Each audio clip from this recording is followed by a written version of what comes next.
And this day, we will start with the inspiring discussion with an excellent woman that will share her principles as well as share her story, how she works in Ukraine and inspires people. Please welcome Meaghan, President Romulus Weatherman Foundation, Director, Center for American Safety and Security, Independent Women's Forum, West Point graduate, former US Paratrooper, and clinical psychologist. Thank you so much. So many, superstar.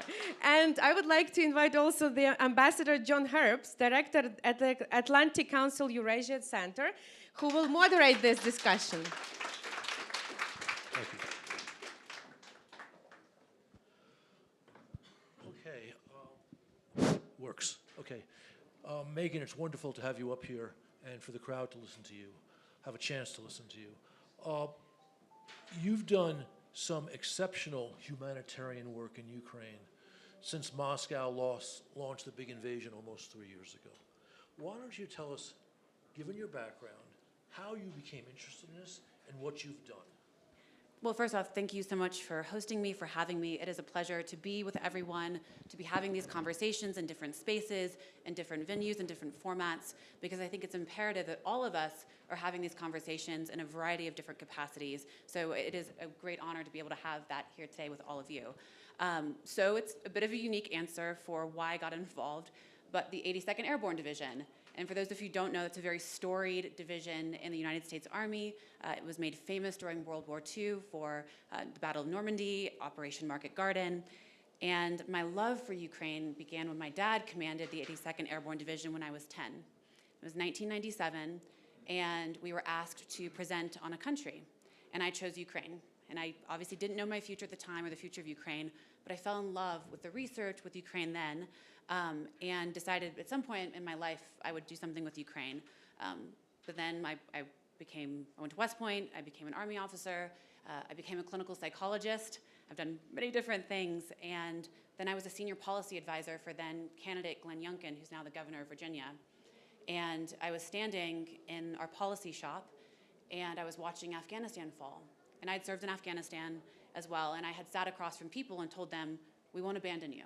We will be there for you. Trust me, trust me, trust me. And I remember thinking at the time, my government's gonna fail. My government's gonna fail the people we promised we wouldn't abandon. And I then immediately got involved with the evacuation effort of those that served alongside us in Afghanistan. And I was still doing that work when the full-scale invasion happened in February. And I was talking again with mostly former veterans, and I said, oh no, we're gonna do it again. We're gonna tell people that we told them that we were gonna be there for them. We're gonna abandon them. We're gonna walk away. And if my government can't show up, then I can show up as an American, and I can figure out a way individually or through an organization to help. And so that's how I found myself in Ukraine in March of 2022, and I think I just had my 22nd visit last month.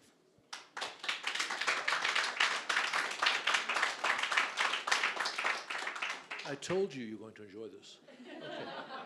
Okay. You are credited with establishing a very efficient system for delivering supplies to difficult locations on the front line. What can you tell us about this without giving Moscow information that would be dangerous? So, and they're probably listening right now. Hey, guys.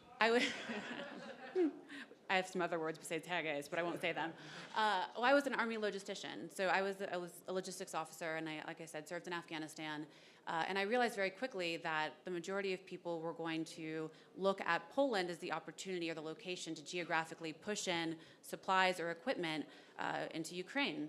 And at the time, I thought to myself, well, you know, in particular, there's a southern corridor, there's the eastern corridor. It's really going to be very important that the southern portion isn't neglected, and in particular, finding opportunities along the southern portion with different avenues of approach, so land and sea, to get to Ukraine. And so I used Romania, I used Tulcha as a launching off point because I felt that was going to be critically important. But I would actually argue, John, that it wasn't my brilliant concept necessarily. It was realizing the ingenuity of Ukrainians. I immediately recognized that Ukrainians know Ukraine better than anyone, obviously. and they were going to know where the biggest need was. It wasn't going to be me that determined that. It was going to be partnering with local NGOs who understood their population, understood what was needed, and working directly with them and then doing validated deliveries alongside them to, one, show international donors, this is going where you want it to go, this is the point of impact, and this is how it's affecting the population you're donating to, but also trusting the people you work with, trusting Ukrainians to know what's best for Ukrainians. Okay, so you've been on the ground now how many times since the big invasion? 22. All right. And so you've probably been actually on the ground 3, 4, 5 months in this period. Probably more at this Okay, point. okay. I'm establishing your bona fides for the audience. So, what are your principal observations from your work here? How would you characterize the soldiers that you came across? Their daily life, their hardships, their achievements? Oh, that's a really great question, John. So, I mean, I think all of us recognize this war has gone through many different phases, right? What's happening today is not what was happening in February of 2022. What's happening today wasn't even what was happening 2-3 months ago. And one of the things that I love actually about the work I do is that our foundation is very small, but it allows us to be very agile. And one of my biggest complaints, and I'm on the record saying this, so I don't mind saying it in this format, so I apologize if I offend anyone, but I feel it's true. Very large international organizations have by and large failed. I think by and large the UN is a failed institution. I think that large NGOs that do humanitarian aid work have become overly bureaucratic and incapable of pivoting rapidly to where the need is the greatest. And as a result, smaller NGOs are capable of having greater impact with less resources. And so, and I promise I'm getting to your question. No, this is all good stuff. One of the things that I have been very proud of is that the needs have changed. So that if needs have changed, it means the situation on the ground has changed. But what has remained constant for me, though, has been the resilience of the Ukrainian people. No matter what need there is, whether it's at the beginning where there was some places that did need food or medicine, and then it became medical needs or it became other types of social support, it didn't matter. What I always found was that there was an absolute willingness to innovate and adapt to whatever problem set presented in the moment. And so my observations have been that whatever challenge is presented, Ukrainians find a way to manage it. They just need help doing so sometimes, which is a remarkable thing, that I've never been asked by anyone in Ukraine for a handout. I've only ever been asked for a hand up. And so my recognition of that has been absolutely constant. I think it would be foolish for us not to talk about how long the war has gone on, how exhaustion is a normal thing, how distress and stress in this period of time is a normal thing. And what I am seeing is a weariness. That's not the same thing as like giving up, but a weariness that still needs support and attention, which is why I led with saying these conversations are so important, because we on the outside can't afford to be exhausted, right? It's not, we shouldn't be exhausted, right? I understand Ukrainians be exhausted, but in the West, I find that a very, very kind of narcissistic way to be thinking about the problem. Okay. Any specific comments you might have regarding your interaction with soldiers here? I love soldiers. I was a soldier. I grew up in a family of soldiers. My father served for 36 years. My mother was one of the first women to go to airborne school. I was a soldier. My little brother's a soldier. It's the family business. So soldiers are the same almost everywhere, which is what is like so remarkable, I think, about the experience of serving in uniform.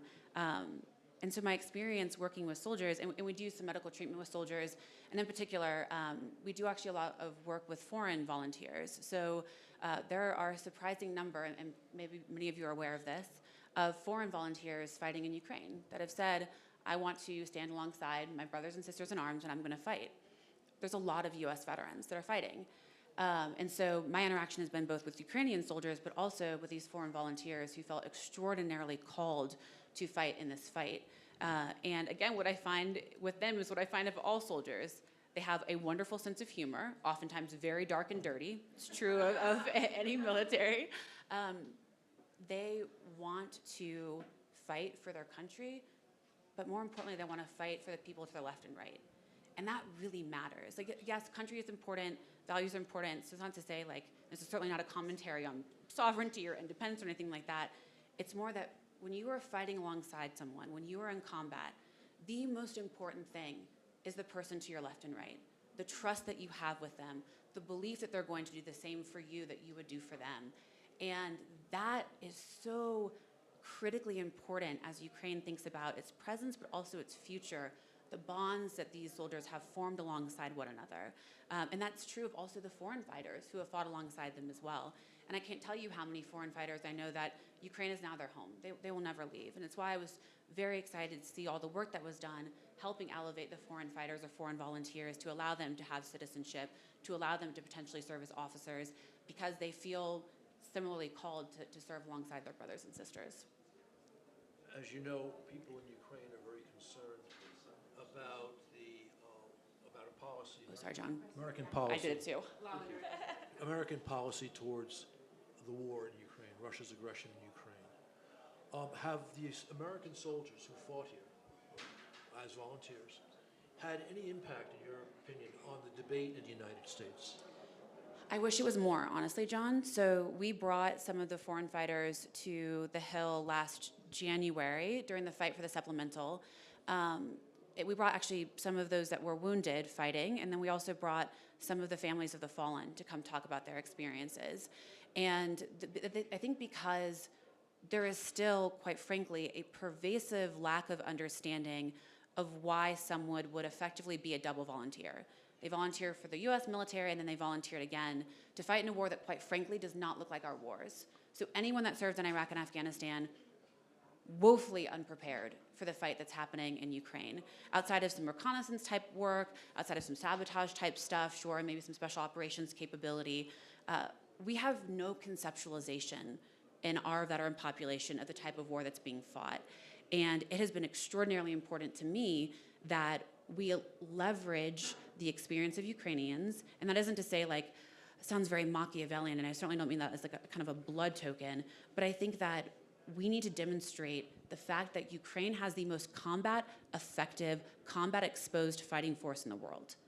And our veterans, who then can provide that juxtaposition, fought in Iraq or Afghanistan, then fought in Ukraine, have something extraordinarily unique to offer to our lawmakers who are thinking about what war may look like for us in the future. And so we brought them to the Hill to talk. There was obviously, as you might imagine, some that were receptive, some that were less receptive. But one thing that I always want to drive home, it is the stories that matter the most. For those that were at the breakfast this morning, a Ukrainian soldier told an extraordinarily powerful story of his experience fighting. And that is something that's going to stay with me for a long period of time. Lawmakers hear a lot of data all the time, or they get binders of stuff. They don't oftentimes get told stories, narratives, things that resonate from a human perspective. And so we brought them in the hopes that, you know, these mothers talking about their sons, who obviously they adored, these American mothers who said, my son loved the idea of freedom enough, loved the idea of liberty enough, that he was willing to fly to a place he had never been before, figure out his way to get into a unit, and then fight, and then die. And in the lead up to that, by the way, sent home letters to his family saying, I don't regret this. I am so glad I'm here. The Ukrainian people have given me so much. They have taught me so much about the values that we talk about in America. And so, you know, it's not as effective as I wish it was. Doesn't mean I'm going to stop. It means I'm going to keep doing it more and more aggressively, because these stories matter. And I do think that those are going to be the most effective way to get those in the West to understand what's happening. I'm going to do a little nerd pivot here. I love a nerd pivot, John. Let's do it. One, it's clear that Ukraine is fighting the war of the future, the war of the era of great global competition amongst powers. Do you think that when you had brought the American volunteers to the Hill, lawmakers who maybe initially have been skeptical about our support for Ukraine began to understand this, how this is actually useful to our military to prepare them for the dangers we're going to face from Russia and China? The smart lawmakers, yes, absolutely. Yes, of course. And it's actually an interesting thing that you just said there about the war of the future, because this war is a weird juxtaposition of the future and the past, right? And I say that because when I was a cadet at West Point, it was like 2004 or 5, it was a summertime, and we were doing military training, and part of it was digging a foxhole. So we give like a little tiny shovel and e-tool, we had to dig our fighting positions.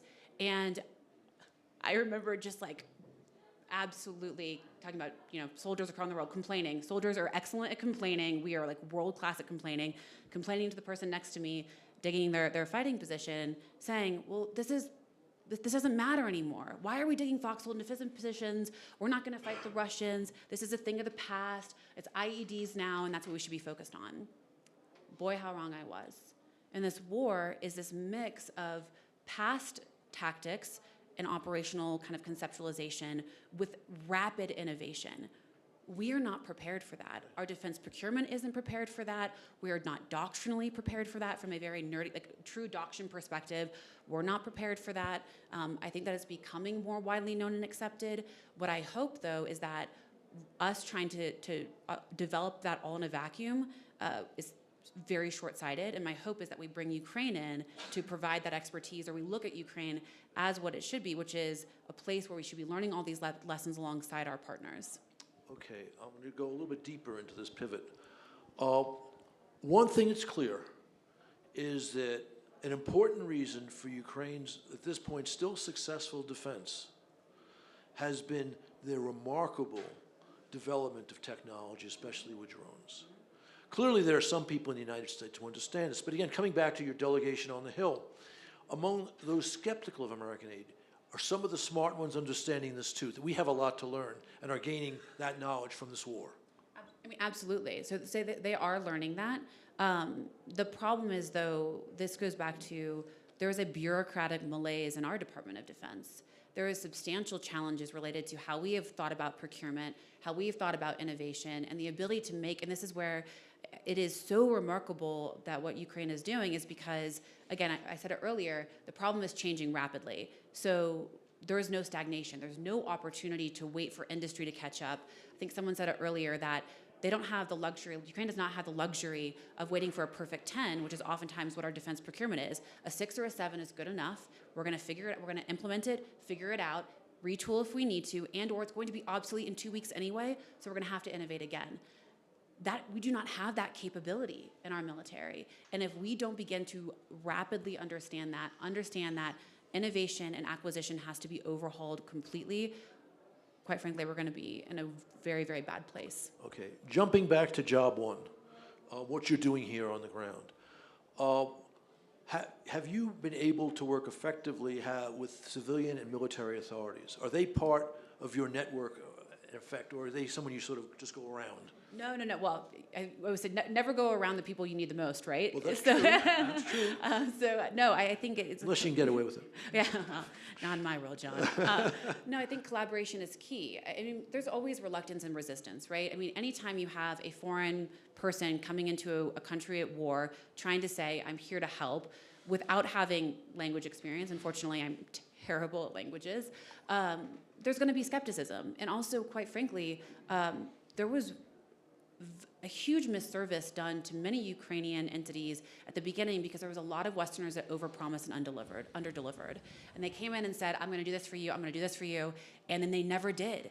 And trust was rapidly eroded. This is true of both industry, it's true of the humanitarian space, and as a result, there are people who are reluctant to work with organizations because they're fearful of that overpromising, underdelivering.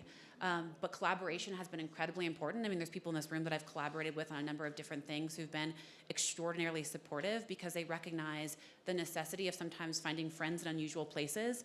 And you can't always have big name organizations doing things, that sometimes you can leverage small organizations to fill critical gaps, even if it's never gonna make front page news. Okay.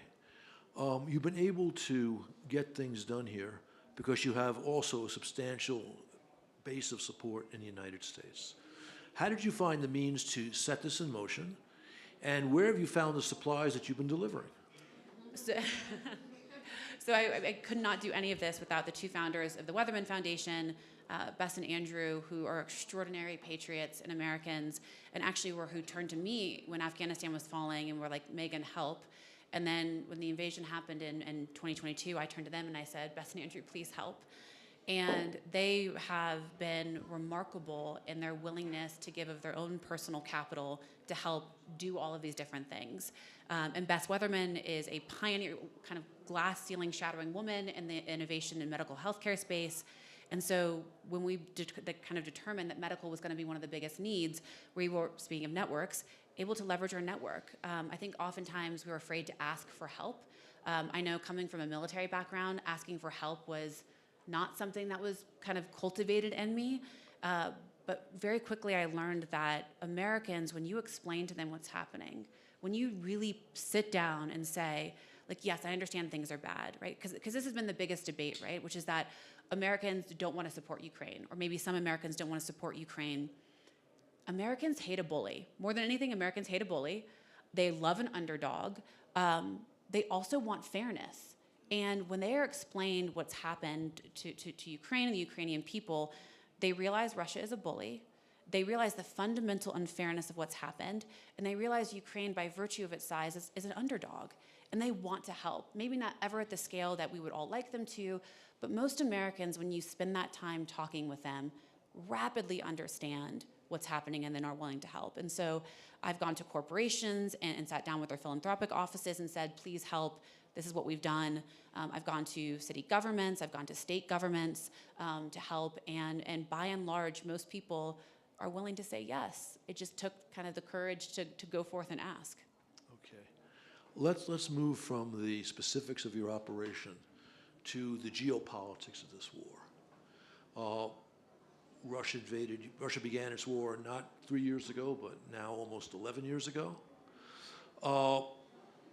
The Kremlin has interests or ambitions, but rather interests, that go well beyond Ukraine. What do you see as the American stake in this war, besides helping the victim of a bully?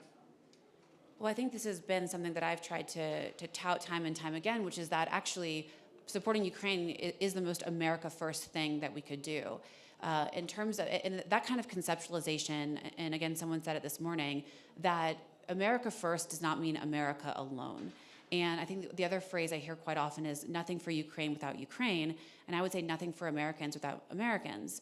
And the unfortunate reality, and now I'm going to take off my kind of humanitarian hat and put on my policy hat as the director of a policy center, which is quite frankly, the administration previously did not do a very good job telling that story or messaging why it matters so much to Americans, because it does. And I believe that fundamentally to my core, that this conflict matters more than anything else. If we're thinking about principles of deterrence and how that manifests, if we're talking about, even if we say China is our biggest threat, right? The thing that they understand more than anything is strength. Deterrence is underpinned by strength, both in willpower, but in literal hard material. I think the problem the previous administration is sometimes there was a lot of talk. There wasn't a whole lot of willpower. And I think what we do in Ukraine in terms of both of those things, hard power, meaning actual material, military support, and willpower is going to be the most important deterrent force for a China invasion of Taiwan. And so this war could not be more important for American interest. It could not be more important for the entire global stage. You know, I kind of echo President Trump's desire for Europe to do more. And I come from a place more of, because if Europe handles Europe, it can allow America to handle the Pacific. And especially if we're thinking about what happened during World War II and how we carved up areas of responsibility, it's not a fracture in the alliance. It's a recognition that if we're all stronger together, then we can piecemeal out who we're going to take on. And so for me anyway, I have long understood that there is this kind of axis of expansionists, right? So you have not just Russia, you have China wanting to expand, and then you have these kind of agitators in North Korea and Iran who are very interested in making sure the West is decimated in terms of power and prestige, and they're willing to wait us out. Okay. You're actually supported in your analysis by the leaders of Taiwan, South Korea, and Japan, have also stated this multiple times. Okay. Your impressive resume includes being the head of the Independent Women at the Center for American Safety and Security. In a recent post on X, you expressed your excitement at leading on 3 pillars: putting America first, rebuilding the U.S. military and defense industry, and securing our border. All laudable objectives. As you know, some in Ukraine have been concerned that the Trump administration would reduce American aid to Ukraine. We saw the remarkable statement, which I applaud, by President Trump yesterday, telling Mr. Putin, you're the one who's not compromising, and there are tools I have to make you want to compromise. What do you think we're going to see I think you're going to see Trump-era peace through strength, right? That was what you saw in the first administration. I think you're going to see it again. That doesn't mean it's going to be pretty or perfect or tied up with a bow. And there's going to be times it feels uncomfortable. There's going to be rhetoric that's going to be used that people are not used to hearing.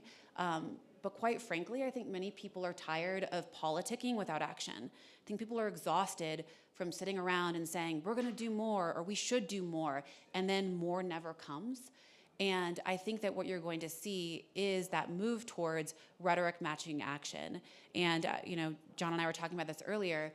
My frustration with the Biden administration has been very much that I feel that it was even outside the slow rolling of aid, which I think was very detrimental. Kind of over the last 3 months, he said, I've given the Pentagon orders to surge equipment to Ukraine. Well, that implies that you were not requesting there to be a surge in supplies to Ukraine earlier. So then what were we doing? You were subverting the will of Congress. Congress clearly appropriated and allowed there to be the allocation of long-range precision munitions. Then the Biden administration said, but you can't use them, going against the will of Congress, and then never delivered a plan to the American people about what winning looks like and what the strategy is to achieve that.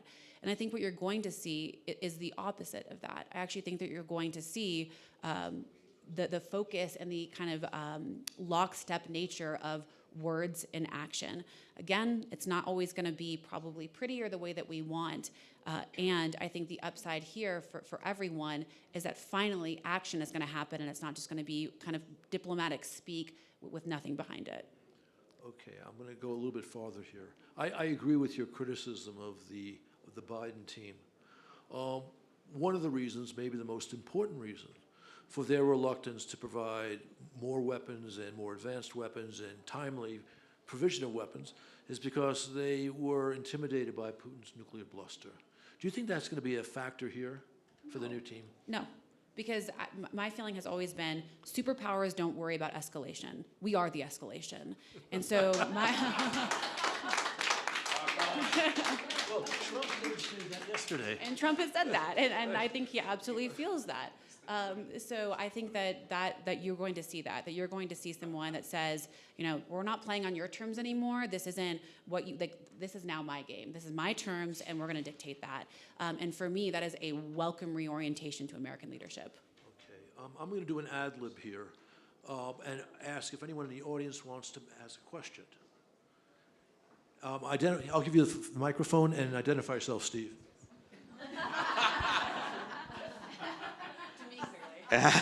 Stephen Moore, we've exchanged text. Oh my gosh, we have. Yeah. Good to see you. Listen, I love everything you're saying. It's amazing. Thank you. So, I'll pay you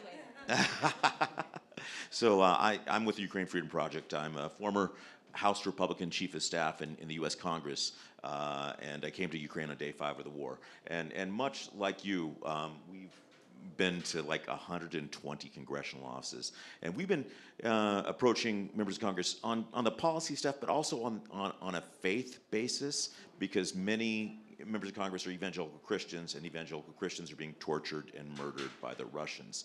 So, and there's about 70 or so, in our experience, 70 or 80 Republicans in the House who just aren't listening and aren't willing to listen. And I guess that's from our experience in approaching them the way we are. And how big is that number for you? And when someone pushes back on you with a Gold Star mother or an injured soldier who lost a limb in Ukraine, what do they say? How does someone look you in the eye and tell you? What do they tell you? Just quite frankly, there's been some heartbreaking moments. I think that I don't necessarily want to focus on the lawmakers. I want to focus on what I've seen the families do, which has been, we'll try again tomorrow. And so there have been, yes, offices that have been like, absolutely, I'm not taking another Ukraine meeting. Meaghan, I love you, but do not call me. Or, there are people that say, like, listen, I can't for my constituency or whatever it may be. And for me, like, explaining to these families, like, we can't get you a meeting, nobody wants to meet with you. Not a single one of them has ever been angry, the families. They just said, okay, we'll try again tomorrow. Or is there another target? Is there another person? Who can I tell my story to? And I think that my hope, my deep hope is that with a President Trump, you're going to see at least a little bit of a willingness to consider the broader perspective. And the reason why I say that is because I've been very buoyed by the fact that President Trump came in, said, I'm gonna solve it 24 hours, then recognized just how complex this war is, and how important it is to solve it not rapidly. Rapidly solving this is dangerous for Ukraine. There has to be a thoughtful, with significant security underpinnings. And so my hope is that in that delay, in that space right now, what I would say to anybody that's doing advocacy or activity, now is the time. Like, strike right now. When there is that information gap, we have a new Congress, there is a willingness and a time span right now that we didn't previously think that we had. Utilize that. And then if your story doesn't work, and also this is one other thing I would say, is one of the mistakes that were made is that the operation to target Hill offices at the beginning by many people was unsophisticated.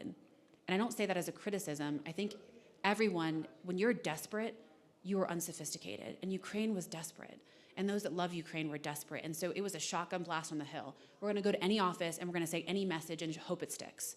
And so it was an unsophisticated operation to approaching messaging and influence and persuasion.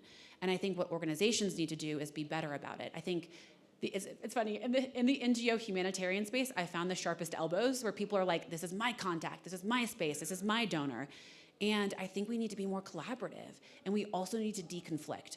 If you're going to the Hill this week, I need to not go to the Hill for a couple of weeks and give time and space, rather than filling a bunch of people all at the same time, because you are running into exhaustion. Hi, Dan Bilek from Kiev. Meaghan, as always, super inspirational. I think I'm really taken by your issue about stories, and I think that Steve and I were involved in some things that really what got Speaker Johnson over the hump in terms of bringing the appropriations bill forward, aside from the tacit support from President Trump, was stories, and he is an evangelical Christian that really resonated. I want to go back to your veterans work, because that is just so incredibly inspirational. And this is now a big issue in Ukraine. And what are we doing with it, with all these veterans? What are we doing? How are we treating their families? And there are multiple organizations that are starting off and trying to figure this out. Is there a role that you can play as somebody, almost a convening role? I don't want to give you more work, but actually I do. A convening role to share that kind of experience and be that and just show the American way of doing things, so that the Ukrainians have a beacon to start integrating the veterans back into their lives. Thank you. No, thanks, Dan. And this is something I'm deeply passionate about. So, like I said, in a past life, I was a clinical psychologist. My entire research was trying to better understand why our veterans were killing themselves. They weren't diagnosed with PTSD, they weren't diagnosed with depression, but they were dying in outsized numbers. And at the time, I coined this phrase with my advisor at Columbia called transition stress. And it's not a diagnosis, but it's a recognition of the distress of reintegrating back into civilian life can be extraordinarily disorienting, unmooring in a way people aren't prepared for. And when you pull away the support, we talked earlier about the bond between soldiers, when you pull away those bonds, you then have these men and women who oftentimes feel an emotional freefall. And I say all that, Dan, because I literally pray on this quite frequently, that I do not want Ukraine to make the same mistakes we did. So because American people are amazing and there's so much goodwill, we built all of these NGOs. Americans all over said, I want to help veterans. And we ended up with 42,000 veteran service organizations during the 20 years of war. The problem with 42,000 veteran service organizations is exactly what I was saying earlier. There was no deconfliction, there was no unification, there was no core purpose, resources were been allocated in weird places in weird ways, veterans didn't know where to go to get services, and so as a result, a lot just didn't get done. And my hope for Ukraine is that, one, that doesn't happen, that you learn from the mistakes that we've made. There also is the recognition that there's going to be trauma, right? There's going to be PTSD, there's going to be depression. And like I said before, Ukrainians are remarkably resilient. It doesn't mean there's not going to be distress, but sometimes distress can almost be worse. because it sometimes doesn't qualify you to see a psychiatrist or a psychologist or have your insurance pay for things. Just having that kind of nebulous distress doesn't necessarily get you the resources that you need. So we're doing actually work right now with some of that in Ukraine because I think it's so important. But my hope is that there is a convening authority, me or whomever, that begins to really talk about how do you pull all these efforts together? How do you have public-private partnership, which is going to be extraordinarily important, public-private partnership, but also policy objectives that directly address this, policy specifically around veterans and reintegration, and that framework that then allows there to be families included, survivors included, children of those that have lost one or both parents included. There's going to be yeoman's work to be done there, but unfortunately, we're already behind the power curve. This work should have started almost immediately. Obviously, no one's thinking about that. When you're fighting a war, you're not thinking about what happens when the war ends and you have veterans because the war is still happening. But day one, veterans should be a concern. We've seen the impact when veterans aren't treated well, how they can destabilize societies. And the last thing Ukraine needs is destabilization from the veteran population. We like you as a convener. Meaghan, thank you so much for a tremendous job you're doing for Ukraine. And I know that you're always here to help us, and we are here to cooperate and help you with your activities.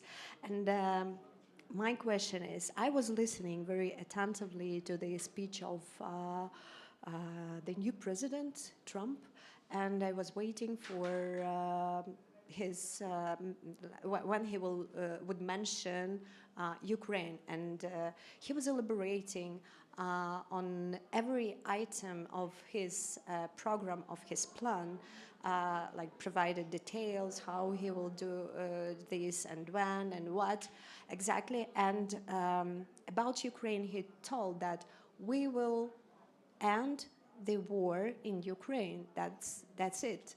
And that led me to the thought that there is no plan how it should be done.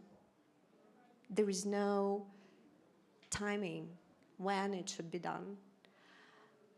So what do you think, and what is the current situation according to your knowledge with regard to the plan to finish the war in Ukraine? Thank you. Yeah, of course. So I think that's everyone's fear, right? That there is no plan. I would say, actually, I'm going to reframe that in a couple positive ways, which is that up until the president became the president, and even once he became president-elect, he has access to intelligence and information. But until you become the president, you are not inundated. So you get what's every day called the PDB, the Presidential Daily Brief, which provides intelligence to you every day as the president of the United States. Until the president was inaugurated on Monday, there wasn't all of the pieces of the puzzle that he would have had access to. On top of the fact that during the transition, something that's enshrined in our Constitution, so we have one president at a time. And so his ability to engage with world leaders during that period of time would have been seen as undercutting President Biden. And he was actually very thoughtful and mindful about that. There's one president at a time. I become president on January 20th. I think what you saw was the first salvo yesterday with that tweet. And that is indicative of the fact that he, one, has a plan, two, is taking this very seriously. And where I would say, again, the positive thing about some of that protraction, right, not solving it on day one, that kind of the campaign promise that he made, that is a net positive for everyone, for Ukraine and for anyone that wants a positive outcome. And I would encourage that anyone that wants to see a positive outcome for Ukraine is let's encourage that thinking. Let's encourage the idea that for whomever, it's the congressional offices, advocates, surrogates, that what we want is that thoughtful, security underpinned agreement that may not be done quickly. And that's okay. And rather than saying, well, you promised in 24 hours, now we're going to lambast you over it, say, I'm really glad that you recognize how complex this is. I'm really glad that you recognize there's a protraction here. It's going to take some time to solve and some negotiation and some engagement. But I would say, I'm going to point to the tweet yesterday. That is very indicative of where the president's head is at, and how he's going to approach this conflict, which is definitely through a peace through strength perspective. Meaghan, I'm Catherine Valinga, and among other things, I'm a systems design engineer. And so I've been working with so first of all, I just want to acknowledge you. Thank you so much, and for taking the time to be here today. This is extraordinary. So I've been looking at different frameworks to solving complex problems. And so I was speaking to educators, and they were saying, because they know a lot about bullying and how to stop a bully, right? Classic stuff. And they said, there's 3 parties involved. There's the bully, and in this case, it's who's raping, pillaging, plundering, killing, torturing, and stealing children. And then there's the victim, and then there's the bystander. And so in many ways, what you've done is you've shown us, like, you as a bystander, you're not the bully or the victim, has been advocating, has been building bridges, has been taking responsibility as a as a citizen. What are your thoughts on how to shift people from the classic, like, I can't look at this anymore, you know, this is hurting me, I can't talk about Ukraine, to active bystanders that are taking responsibility and bringing their unique talents and treasure and time to solve this issue, because they're needed. Like, we need the bystanders to get this thing done. It's a great question, and I've had this conversation a couple of times over the past day, which is that we need to activate those that are bystanders. And I think that, and you led with this, right? When we say bully, right, that wasn't to, and when I used the word bully earlier for Russia, that wasn't to undercut the amount of atrocities they're committing. And I say that because people in America don't know. They do not know. And that's not because they're ignorant or ill-informed. It just is not part of their daily life. It's not in the news cycle anymore. It's not on social media. They have no idea. One thing Israel did very, very well post-October 7th is they went on an absolute rampage to make sure everyone saw what happened on October 7th. They screened horrific videos for people in private settings. They sent out invitations to not just heads of think tanks, anybody that could possibly touch policy or NGOs, they sent an invitation to, and they demanded attention to the atrocities. It's very uncomfortable, right? It's very uncomfortable to do. Oftentimes there's fear of re-victimization. There's all these other concerns. But the problem is that if you don't know how bad things are, you don't know how to get activated around them. And so going back to my kind of past hat as a psychologist, the most activating emotion in the human experience, or I should say the second, is anger. It compels us to do things. It does it physiologically. It raises our heart rate. It causes us to perspire, our eyes to dilate. It prepares us for action. It's why you see angry tweets go the most viral. It's why you see people engage. Anger drives people to buy things, engage things. Anger sells. The only more activating emotion is awe. Problem is, awe is such a rare human experience. So this isn't me telling you to go like foment a pitchfork mob with anger, but I'm saying we need to make people angry again. We need people to understand how bad it is that women have been raped, girls have been raped, that children are being stolen, that this isn't happening in isolation. This is a widespread issue. We need to remind the American people of that and get them angry again, because that's when I think that you're going to have bystanders actually engage.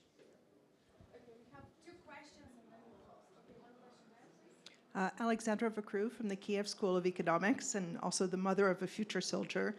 I really appreciate everything you're saying about what effective messaging would look like in the United States, that it has to have some emotional content, that it has to reach people who have been skeptical. But if you could give 3 suggestions to Ukrainians about what would be the most effective messaging in the United States, particularly in government, what would that be? That's a great question. I would say always, the first point I would say is always find a shared connection, a shared sense of humanity, right? Like your child's going to be a soldier, right? If you go to meet with someone and their child is a soldier or they have a background as a soldier, connecting over what makes you human before makes you anything else. I think that's the most important thing.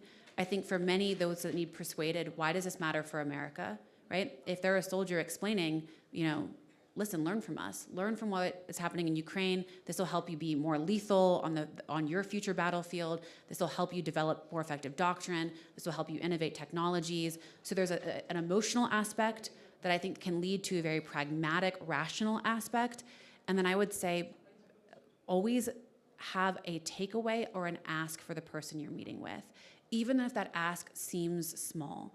So oftentimes I think we get bogged down, like we wanted to say, like, support the supplemental or do this. Sometimes it's as simple as saying, please retweet this picture, or in some cases, please don't tweet at all about this particular issue. It would be really great if you just were a little bit more reluctant here.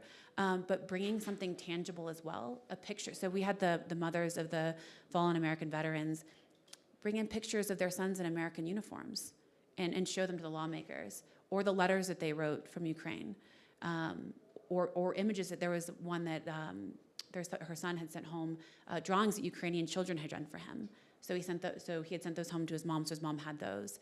And then she, in some offices, left those drawings. And so then every time that lawmaker would see that drawing from that Ukrainian child. And so leaving something as a takeaway, both literally and metaphorically, I think is also very powerful and effective from a psychological perspective. Meaghan, many thanks for being here, and my compliments. Women in defense are always very impressive. My name is Halina Yanchenko. I'm a member of parliament, and I'm currently helping to boost Ukrainian defense industry to help to win the war quicker.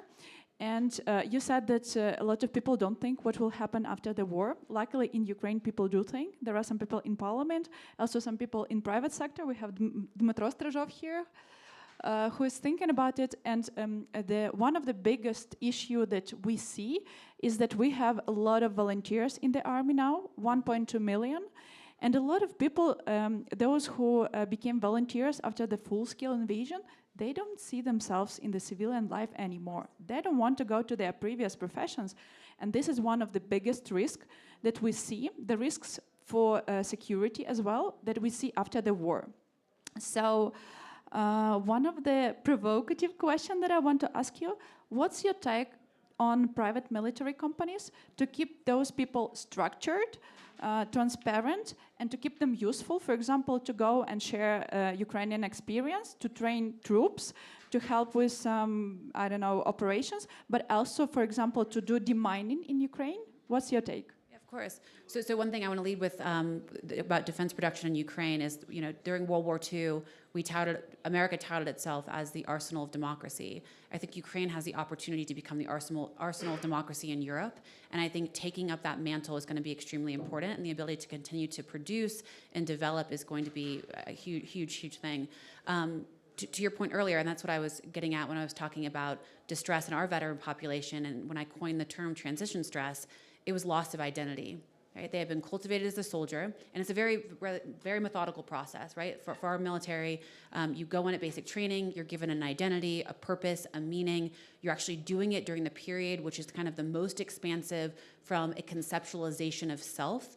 And then your time in service in uniform, you're told all these things matter. Nothing matters more than what you're doing. It is constantly life or death. So things happen both from an identity formation perspective, they also happen from a cognitive formation perspective. And the reason why I say that is because you're exactly right. Right? So you steep someone in this for 3 years or longer, they've been fighting, it has become who they are. So how do you tell someone who they are doesn't either matter anymore, it's not as impactful, it's not as powerful, how do you reintegrate them? I think that those conversations, I'm glad they're happening, and people who are working on them, they need to happen. I think private military companies are a temporary solution potentially for a permanent problem. And the idea that you can kind of then put them in, because PMCs oftentimes have state objectives, but sometimes they don't, but it's missing a point. It's missing the identity portion of it, right? Part of what makes a soldier is they're fighting under a flag or a set of ideals. When it becomes about money, you're actually not necessarily meeting the psychological need of that soldier. And so you can have related issues or distress, even if they're doing the same thing, which is military-oriented or trigger pulling or whatever you want to use. So I think it's great if some people end up there, if that's where they want to end up. I think the broader conversation needs to be had about how do we make sure that Ukrainian veterans, that identity of who they are, is still preserved in a meaningful way, and that transition period is done holistically. And this is where we also made so many mistakes, I can't even tell you. We thought that a paycheck was gonna be enough. Let me give you some job training. Let me tell you how to write a resume. Here's how you wear a suit. Everything's gonna be fine. And then they all started killing themselves. And it's because we didn't understand the psychological process of being a soldier and how you help them reacclimate to civilian life. So there's a long way of saying, I don't think PMCs are the answer. I think they could be a potential answer for some people, certainly not for everyone, for not the 1.1 million that are going to transition back. And so there has to be truly thoughtful, holistic ways about how that's going to be approached, and thinking about them, reintegrating them from a psychological perspective, not just from a job perspective. We have one question from Lana, and then we wrap up. Quick question. I'll try to be quick too, sorry. Dr. Mobbs, Meaghan, thank you so much. This has been absolutely so interesting. And everyone's watching on the live stream, plus there will be video after that folks can watch and send around.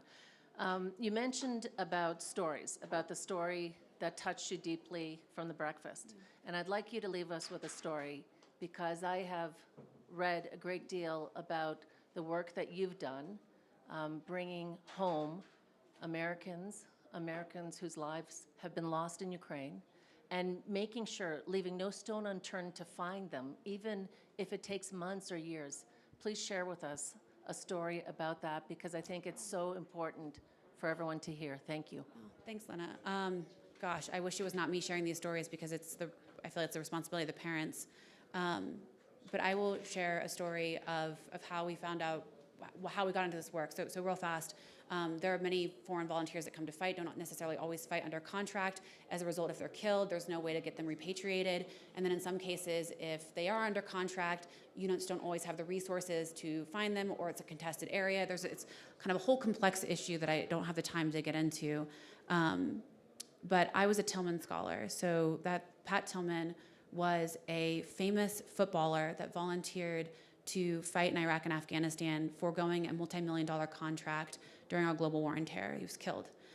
Tragically, he was actually killed under friendly fire, but he was killed.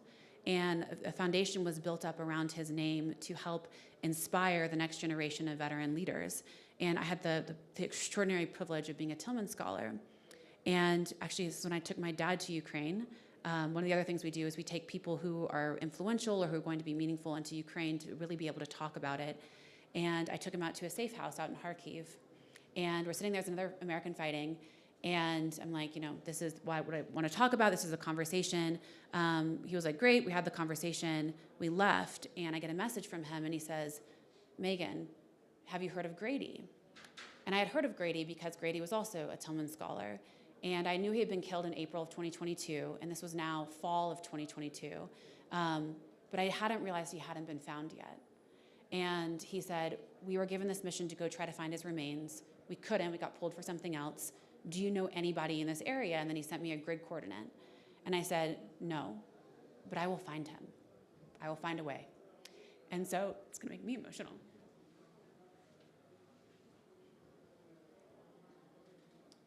In the American military, there's nothing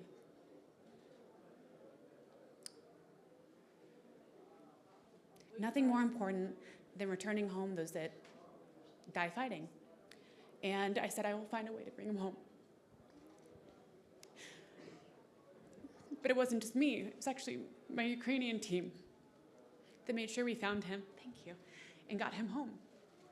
And so after, oh my gosh, over a year of working, interviewing, going through morgues and forensic facilities, we found him. I will never forget his wife and daughter sitting on a tarmac in North Carolina saying, we thought this was impossible. We never thought he would be returned home. And he's just one American. I know how many Ukrainians haven't been returned home and how many other foreign fighters. And that's why I would say none of our work is done. And for me anyway, my mission remains making sure any foreign fighter, but Americans, because I'm an American, that they're returned home with honor, with dignity and respect, because they died fighting for freedom, for the ideals that we believed in.